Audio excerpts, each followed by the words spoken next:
Today I'm going to tell you the story of Aiyana, a Comanche warrior who heard desperate cries by the Rio Pecos River when he discovered little Tommy Morrison clinging to life after a devastating flood claimed his parents. Aiyana's decision to raise the white child as his own would challenge everything both cultures believed, but the ending exceeded all expectations. Please subscribe to our channel and comment where you're listening to this story from. The sound that changed everything. The New Mexico Territory, sun hung low on the horizon, painting the vast desert landscape in shades of gold and crimson as Aiyana, a 32-year-old Comanche warrior, guided his paint horse along the banks of the Rio Pecos. The autumn of 1883 had brought unusual rains to the territory, swelling the normally docile river into a rushing torrent that carried debris from distant mountain storms. Aiyana's weathered face, marked by traditional scars that spoke of his warrior status,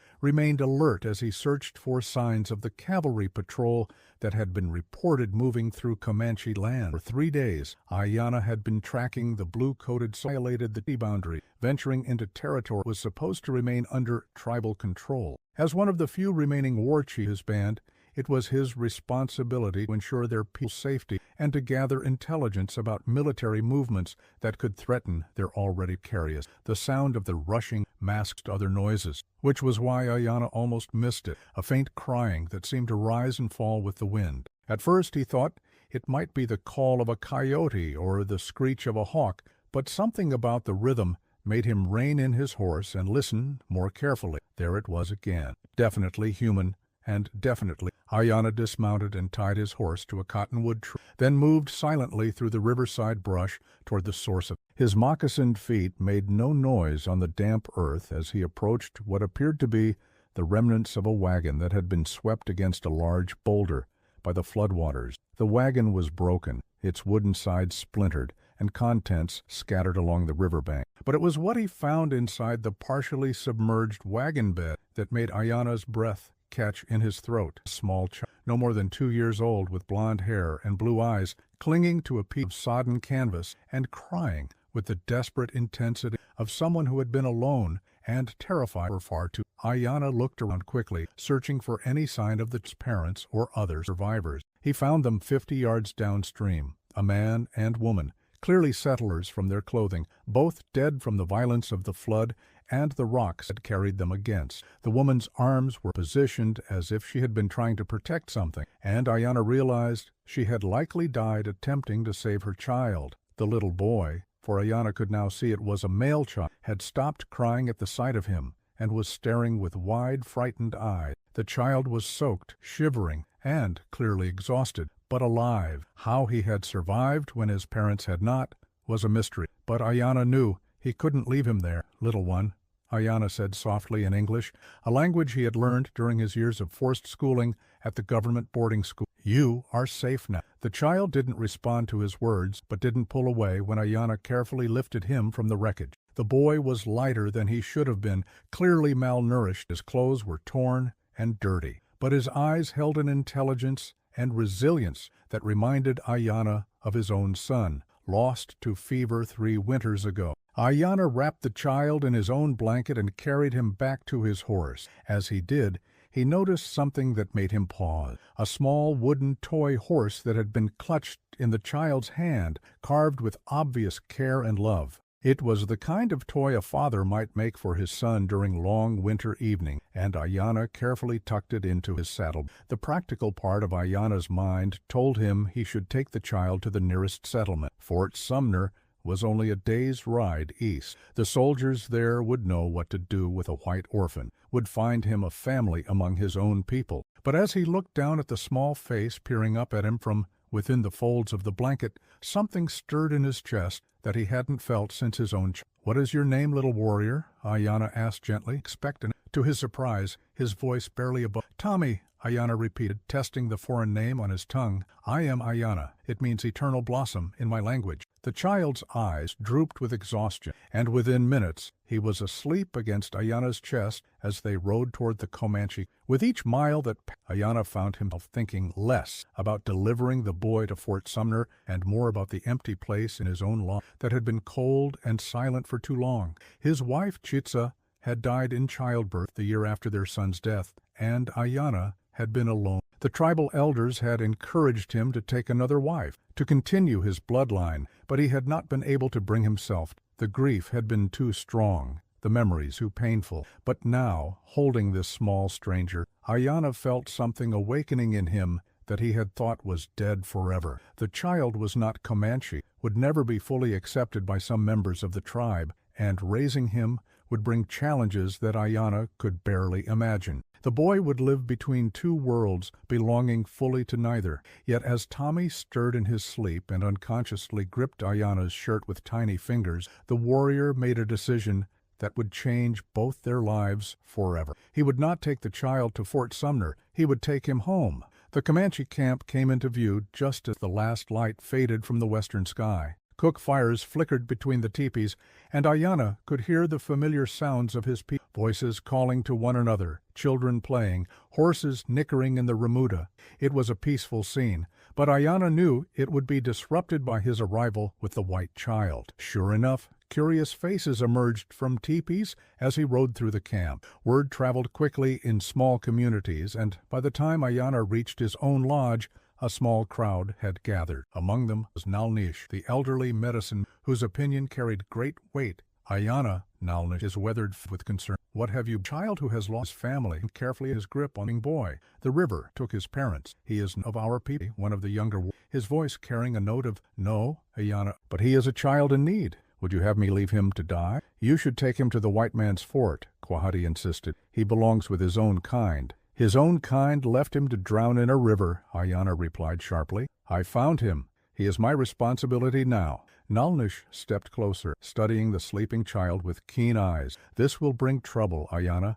The white soldiers will come looking for him. When they learn of the wagon, they will not understand our ways. Then they will learn, or they will leave our lands. The treaty promises they should. The crowd murmured among themselves, some voices supportive, others clearly concerned about the implications of harboring a white. But it was Nalnish's child by the spirits. Perhaps there is a purpose to stand. But the decision is yours to make, Aiyana. Will you accept the responsibility for his care and his future? Aiyana looked down at Tommy, who had awakened and was staring up at him with those remarkable blue eyes. In that moment, the warrior saw not a white child or a potential of trouble, but simply a small person who needed protection, guidance, and love. I will, said quietly, I will raise my own, learning to belong. The first month of Tommy's life among the Comanche proved to be a period of adjustment that tested everyone's patience and adaptability. Aiyana had transformed his lodge to accommodate the child, fashioning a small bed from buffalo hides and setting aside space for the few possessions Tommy had arrived. The wooden toy horse had become the boy's most treasured possession, rarely leaving his sight even as he began to explore his new world. Tommy's initial fear had gradually given way to curiosity, though he remained close to Aiyana whenever possible. The language barrier created daily challenges, but children were remarkably adaptable, and Tommy began picking up Comanche words surprising speed. His first successful attempt at saying Aiyana had brought tears to the warrior's eyes, though he had quickly hidden his emotion from the watching tribal members. The practical aspects of caring for a 2-year-old had required Aiyana to seek help from the tribal women, particularly Ciala, a widow with grown children who had taken pity on his obvious inexperience with domestic matters. Ciala, whose name meant little dove, had been quietly observing Aiyana's struggles with everything from preparing appropriate food for a small child to managing Tommy's frequent tears when nightmares woke him. You cannot raise a child on warrior's ration, Ciala had observed one morning, watching Aiyana attempt to feed Tommy dried meat that was too tough for small teeth. Children need soft foods, warm broths, foods that will help them grow strong. I know nothing of such things, Aiyana admitted, his pride stinging, but his concern for Tommy overriding his embarrassment. My own son, I was away hunting when he was this age. Chitsa managed such Ciala's expression softened at the mention of Aiyana's deceased wife. Then you must learn now. A father must know how to care for his child in all ways. Under Ciala's patient tutelage, Aiyana began learning skills he had never imagined needing. He learned to prepare soft cornmeal porridge through soothing teas for upset stomachs and to recognize the signs of fever or illness in a small child. Most importantly, He learned that raising a child required not just physical care but emotional nurturing, something that came more naturally to him than he had expected. Tommy's integration into the tribe was proceeding slowly but steadily. The other children were initially wary of the pale-skinned stranger who spoke in an unfamiliar tongue, but children's natural curiosity eventually overcame their caution. Aiyana watched with growing pride as Tommy began joining in simple games, though language barriers often led to misunderstandings and tears. It was during one such incident that Aiyana witnessed something that filled him with both pride and concern. A group of older children had been playing a game that involved throwing small stones at a target, and Tommy had eagerly joined in, despite not understanding. When his throws went wild, missing the target entirely, some of the children began laughing and making comments in Comanche that Tommy couldn't understand, but whose tone was clearly mocking. Instead of crying or running away as Aiyana expected, Tommy stood his ground. His small face set with determination, he picked up another stone and tried again. And again. His persistence impressed even the children who had been teasing him, and gradually their laughter changed from mockery to encouragement. "The boy has spirit," observed Nalni, who had been watching the scene alongside Aiyana. "That is good. He will need it for the trials ahead." What trial? Though he suspected, he already knew the white soldiers will come eventually. The medicine. Word of a missing child will reach them, and they will investigate. When they learn that a white boy lives among us, they will not simply accept it and leave. Aiyana's jaw tightened. Let them come. I have harmed no one by saving a child's life. You know the white man's ways better than most, Nalish continued. You spent years in their schools.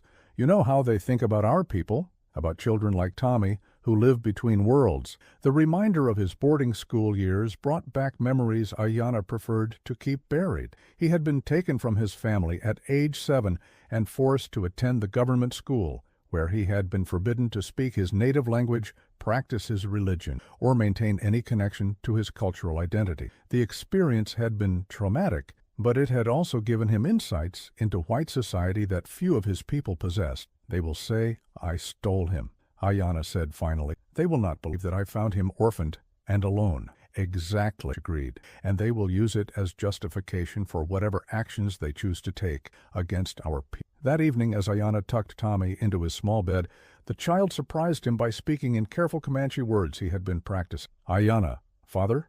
Tommy asked hesitantly, using the Comanche word pia for father. The question hit Aiyana like a physical blow. In the weeks since Tommy's arrival, he had grown increasingly attached to the boy, but he had been careful not to encourage Tommy to see him as a replacement for his lost parents. Now, looking into those trusting blue eyes, Aiyana realized that the choice was no longer his to make. In Tommy's mind, the bond had already formed. Yes, little one, Aiyana said softly, switching to English so Tommy would fully understand. If that is what you wish, then yes, I am your father now. Tommy smiled, the first truly happy expression Aiyana had seen from him since that terrible day by the river. The boy reached out and grasped Aiyana's hand, his small fingers holding tight as sleep began to claim him. Tell story? Tommy, another phrase he had been working on. Aiyana settled beside the small bed and began to speak in low, soothing tones, telling Tommy about the great buffalo herds that had once covered the plains, about brave warriors and wise chiefs, about the spirits that lived in all living things. As Tommy's breathing deepened into sleep, Aiyana realized that these moments, quiet times of connection and care, were healing something in his own heart that he had thought was permanently broken. But even as he felt this new happiness growing, Aiyana could not shake Nalnish's warnings from his mind. The old medicine man was right about the soldiers. It was only a matter of time before someone came looking for answers about the missing wagon and its passengers. When that happened, Aiyana would face a choice that could tear apart not only his own life, but potentially endanger his entire tribe. The next morning brought news that made those concerns feel even more urgent. Kawahati rode into camp with information gathered from his own scouting mission. A cavalry patrol had been asking questions in the settlements along the Rio Pecos, investigating reports of a destroyed wagon and missing settlers. They have descriptions, Kawahati reported to the gathered warriors. A family named Morrison traveling from Texas to California, a man, a woman, and a small boy with blonde hair and blue eyes. Aiyana felt his blood run cold. Morrison, that must have been Tom's family name. And if the soldiers had descriptions, it would only be a matter of time before someone connected the missing child to the How much time do we have? Maybe a week, maybe less. They are being thorough. As the warriors discussed, Aiyana found his gaze drifting to where Tommy was playing with a group of children near the stream that ran. The boy was laughing at something one of the other children had said, his face bright with a kind of innocent joy that had been absent during his first weeks among them. The sight strengthened Aiyana's resolve. Whatever came next, whatever challenges they would face, he would not abandon the child had called him. Tommy Morrison might have been born white, but he was Comanche now, Aiyana's son in every way that mattered. The question was whether the approaching soldiers would see it the same way. The soldiers arrived. 6 days after Quahati's warning, the dust cloud on the eastern horizon announced the arrival of the cavalry patrol that everyone had been expecting. Aiyana stood at the edge of the camp watching riders with a mixture of dread and determination. Beside him, Tommy played with his wooden horse, blissfully unaware that the men riding toward them might take him away from the only family he remembered. The patrol consisted of 12 soldiers, led by a tall, stern-faced captain whose brass buttons gleamed in the morning sun. Captain William Hayes had the bearing of a professional soldier, but his eyes held the hardened prejudice that Aiyana had learned to recognize in many white officers. Behind him rode a civilian scout, a weather-beaten man. Knowing gaze suggested he was familiar with both the territory and its inhabitants. "I am Captain Hayes of the 7th Cavalry," the officer announced as he brought his horse to a halt just outside the camp perimeter. "I'm here on official business regarding a missing child." Chief Mukawa, an elderly leader whose diplomatic skills had kept their band relatively safe during the turbulent years of conflict, stepped forward to meet the. Despite his advanced age, Mukawa carried himself with the dignity and authority of a man who had negotiated with both Mexican and American officials for decades. "Welcome to our camp, Captain," Mukawa said in careful English. "How may we assist you?" Hayes studied the chief with barely concealed suspicion. "We're investigating the disappearance of a white family along the Rio Pecos. Their wagon was found destroyed by floodwaters, but there's no sign of their child. A boy, about 2 years old, blonde hair, blue eyes. We have reason to believe he may have survived. The river has been treacherous," this Mukawa replied diplomatically.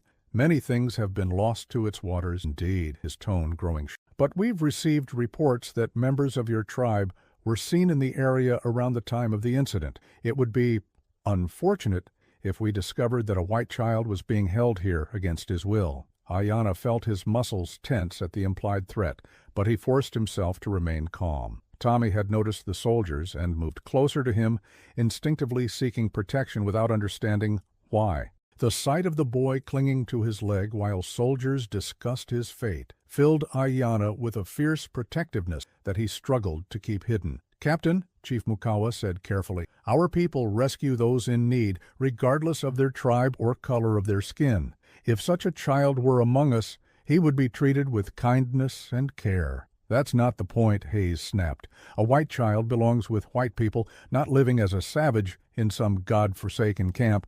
The insult hung in the air like smoke from a gun barrel. Several of the younger warriors stirred angrily, but Mukawa's raised hand kept them in check. Aiyana, however, could not remain silent. "Captain Hayes," he said, stepping forward with Tommy still clinging to it. "I am Aiyana.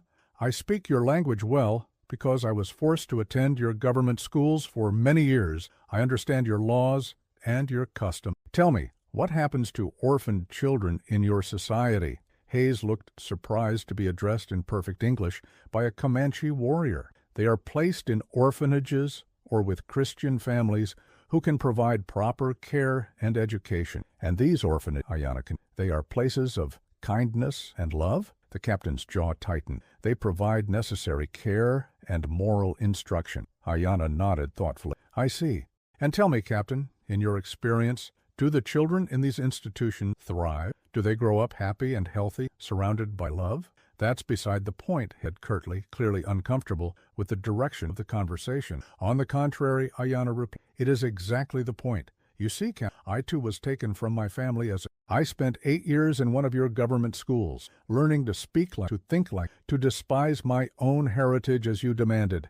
I know what it means to be a child alone, among strangers who view you as something to be changed rather than someone to be loved. Captain Hayes dismounted, his hand resting casually on his pistol. "Where is the Morrison boy?" he demanded. The question hung in the air for a long moment. Aiyana felt Tommy's small hand tighten on his leg, and he looked down to see the boy staring up at him with those bright blue eyes full of trust and confusion. In that instant, Aiyana made a decision that would define the rest of both their lives. "I am here, Captain." Tommy stepped forward, still holding his wooden horse, and looked up at the imposing figure of Captain Hayes with the fearless curiosity of a child who had learned that adults in his new world could be trusted to protect rather than harm him. "Tommy Morrison," Hayes breathed, relief and anger warning in his "Son, are you hurt? Have these people harmed you in any way?" Tommy looked confused by the question and glanced back at Aiyana before responding.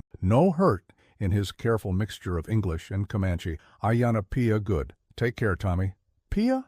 Hayes looked to his scout for translation. "Means father," the scout read quietly. The captain's face darkened. "Boy, these people are not your family. Your real parents are dead, and you need to come with us to people who can properly care for you." Tommy's confusion deepened, and he moved closer to Aiyana, who knelt down to put himself at the child's eye level. "Tommy," Aiyana said gently, "these men want to take you to live with other white people like your first parents." "No want go," said firmly, wrapping his arms around Aiyana's neck. "Stay with Pia. Stay with family." Captain Hayes. "Boy, you don't understand. These people are savages. They're not your family, and they can't give you what you need. You belong with civilized people who can teach you to read and write, who can give you a proper Christian upbringing." "I can read and write in 3 languages," Aiyana said quietly, still holding Tommy. "I can teach him mathematics, history, geography, subjects I learned in. As for Christian upbringing, we believe in the Great Spirit who watches over all living things. Is that so different from your God?" "It's not the same thing." Visibly, "The boy is what he belongs with. That's the natural order of things." "The natural order? Tell me, Cap, is it natural for a mother eagle to refuse to care for an orphaned eaglet simply because its feathers are a different color? Is it natural for a wolf pack to abandon a pup that needs protection?" "Animals are different from people," Hayes said dismissively. "Yes," Aiyana agreed.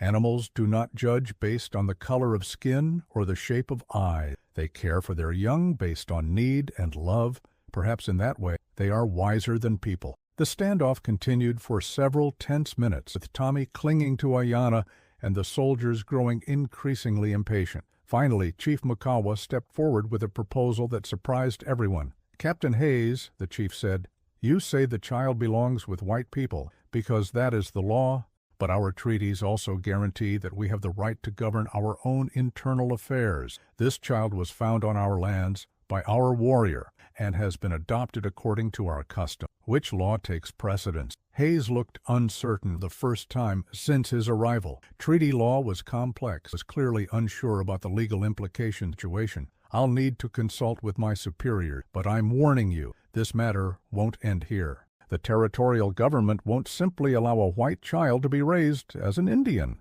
and we will not allow a child who has found love and safety to be torn from his family simply to satisfy the prejudices of men who know nothing of his circumstances," Aiyana replied firmly. As the soldiers prepared to leave, Captain Hayes delivered a final warning. "You have 1 week to reconsider. After that, I'll be back with the federal marshal and orders that won't leave room for negotiation." Charles. After the patrol disappeared over the eastern horizon, the camp fell into an uneasy silence. Everyone understood that a week was not much time to find a solution to a problem that seemed to have no good answer. That night, as Aiyana sat beside Tommy's bed, telling him stories about brave warriors and wise chiefs, the child looked up at him with eyes of trust and love. "Soldiers take Tommy away?" the boy asked in his improving English. Aiyana was quiet for a long moment, searching for words that would be honest without being frightened. "They want to," he said, "but I will not let them. You are my son now. That means I will protect you, no matter what." Tommy smiled and snuggled deeper into his buffalo hide blanket. "Good. Tommy, stay with Pia forever, As the child drifted, Aiyana stared out at the star-filled sky and wondered what price might have to pay that innocent, a father's choice and a son's future. The week passed like a held breath, with every member of the tribe knowing that Captain Hayes would return as promised. Aiyana spent those precious days teaching Tommy everything he could about both Comanche and white ways, knowing that whatever the future held, the boy would need to navigate between two worlds with wisdom and strength. On the seventh day, the familiar dust cloud appeared on the eastern horizon, larger this time and accompanied by more riders than before. Captain Hayes had returned with reinforcements and a man in civilian clothes whose bearing suggested official authority. Federal Marshal Robert Crawford, the newcomer, introduced himself to Chief Mukawa. "I'm here with legal documents authorizing the removal of the Morrison child to proper custody." Marshal Crawford unfolded an official-looking paper with multiple seals and signatures. "By order of the territorial court, the white child known as Thomas Morrison is to be removed from Indian custody and placed in the care of the Sisters of Mercy Orphanage in Santa Fe." Aiyana felt his world tilt its axis. Santa Fe was hundreds of miles away, and the orphanage had a reputation among his people as a place where children were sent to have their heritage stripped away. "The child is not property to be moved by documents," Chief Mukawa said with dignity. "He is a human being who has found love and family among our people. He's a white child who belongs with white civilization." Marshal Crawford said curtly. Captain Hayes retrieved the boy, but before the soldiers could move, Tommy himself appeared, walking hand in hand with Ciala. The boy had grown taller and stronger during his time with the tribe, his blond hair bleached almost white by the New Mexico sun, his skin bronzed from days spent outdoors. "Aiyana Pia," Tommy called out, running toward his adoptive father. "Shall I teach Tommy make medicine tea?" The sight of the child speaking Comanche and running to embrace a Comanche warrior clearly unsettled Marshal Crawford. This was not the terrorized victim he had expected to rescue. "Thomas Morrison," Crawford called out sternly. "Come here, son.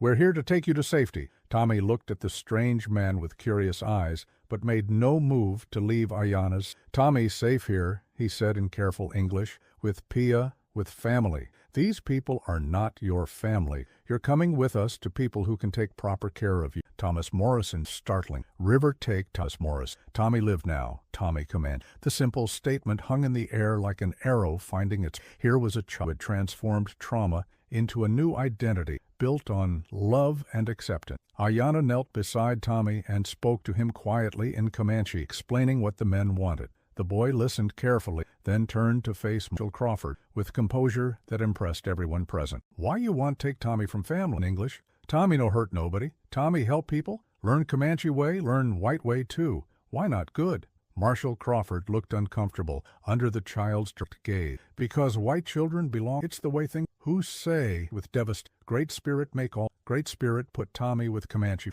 Maybe Great Spirit no bet." Captain, his growing impatient, stepped forward. "Enough talk. We have our orders." He signaled to his soldiers, "Secure the child." But as the soldiers moved forward, the entire Comanche camp quietly positioned themselves between the soldiers and Tommy. They didn't threaten the soldiers directly. They simply stood as a united wall of protection around one small boy who had become family. "This is interfering with federal officers. This is protecting our children," Mukawa repeated calmly. "A right guaranteed by our treaties." Marshal Crawford had a different. "Mr. Aiyana, surely you understand that keeping this child is ultimately harmful. He'll never fit fully into white society if he's raised as an Indian." Aiyana was quiet for a long moment before responding. "Marshal Crawford, you speak of belonging as if it comes from the color of a person's skin rather than the content of their heart. This child belongs here because he is loved here, protected here, valued for who he is, rather than what he looks like. The law serves his best interest," Crawford stubbornly. "Does it?" Aiyana asked. "Or does the law serve the interests who cannot imagine that love might boundary interrupted and new voice? The law requires that we do." Everyone turned to see an elderly white man dismounting from a horse. He wore simple traveling clothes, but carried himself with unmistakable authority. Judge Harrison, Marshal Crawford said with surprise, "I didn't expect you to come personal. When I heard about this case, I decided I needed to see the situation for myself." Judge Harrison. He had kind eyes behind wire-rimmed spectacles and the bearing of a man who had spent decades weighing human complexities against legal rigidity. Judge Harrison spent the next hour talking with Tommy, with Aiyana, and with various members of the tribe. He observed how the child interacted with family and carefully to Tommy's own articulate explanation. Finally, the judge gathered all parties together for his. "This is an unusual case that requires us to balance the letter of the law against its spirit," Judge Harrison began. "While white children are typically placed with white families, the best interests of the child must be our primary concern." He paused, looking at Tommy, who stood confident beside Aiyana.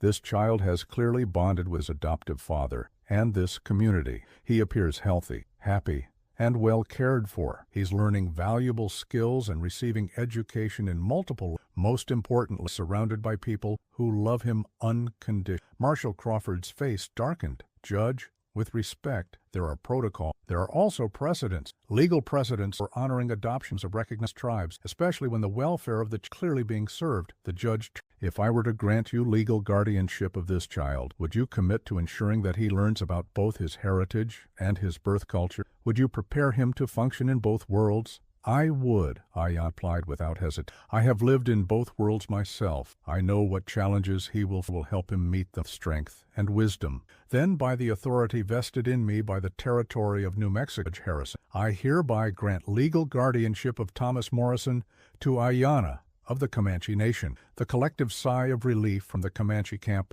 was audible. Tommy, recognizing that he would be staying with his family, threw his arms around Aiyana's waist and hugged him tightly. "Tommy, stay with Pia forever?" he asked. "Forever," Aiyana confirmed, his voice thick with emotion. As the official party prepared to leave, Judge Hare approached. "You've taken tremendous. That boy will have challenges that most children never. I know, but he will also have advantages. He will understand multiple and see the world through eyes unclouded." That evening, the camp celebrated with songs around the fire. Aiyana sat with Tommy and watched the flames dance against the star-filled sky. The boy was sleepy but content, his wooden horse clutched in one hand. "Pia," Tommy said, "tell story about brave warrior who saved lost boy." Aiyana smiled and began telling a story about a Comanche warrior who heard crying by a river and found a treasure more valuable than gold, a son to love and raise. As Tommy drifted off to sleep in his arms, Aiyana reflected on the strange paths life could take.